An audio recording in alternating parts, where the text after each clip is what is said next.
श्री राम एक नाम, एक आदर्श, एक युग।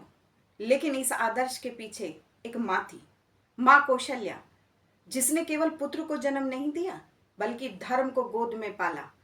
आज हम देखेंगे श्री राम को उनकी माँ की नजर से।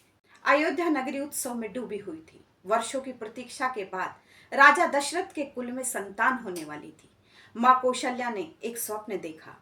देवताओं ने कहा स्वयं नारायण उनके गर्भ में पधारे हैं। और फिर वह क्षण आ गया जब श्री राम का जन्म हुआ। कभी वह बालक माँ की उंगली पकड़कर चलता तो कभी गोद में झूलता।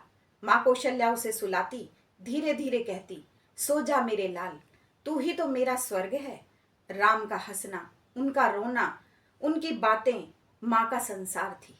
एक माँ के लिए वह भगवान नहीं थे, बस उनके राम थे।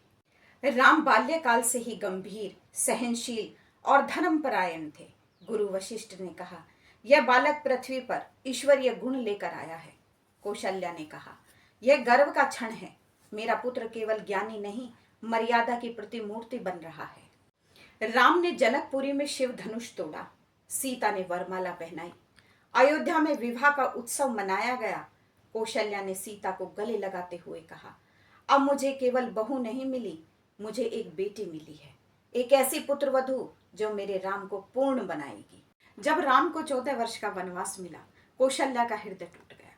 तू चला जा रहा है मेरे लाल, पर जान ले मेरी आत्मा तो तेरे साथ ही चलेगी।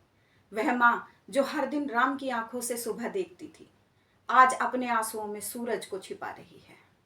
14 वर्ष तक कौशल्या ने राम को जपते हुए जीवन बिताया।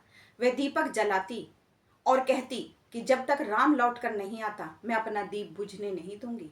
वह हर सुबह सूर्य से पूछती, आज मेरे राम ने अन्न खाया होगा।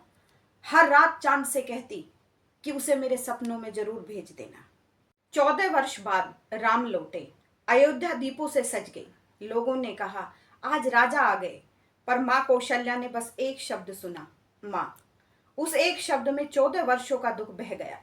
उन्होंने राम को गले से लगा लिया और कहा, अब मैं फिर से जिंदी हो गई। राम दुनिया के लिए मर्यादा है, पर माँ कौशल्या के लिए वे आज भी वही बालक हैं जो उनकी गोद में सो जाते थे। इसीलिए जब हम श्री राम की पूजा करते हैं तो हमें उनकी माँ के भी चरण छूने चाहिए, क्योंकि जिसने ईश्वर को जन्म दिया वह खुद कितनी बड़ी तपस्वी होगी।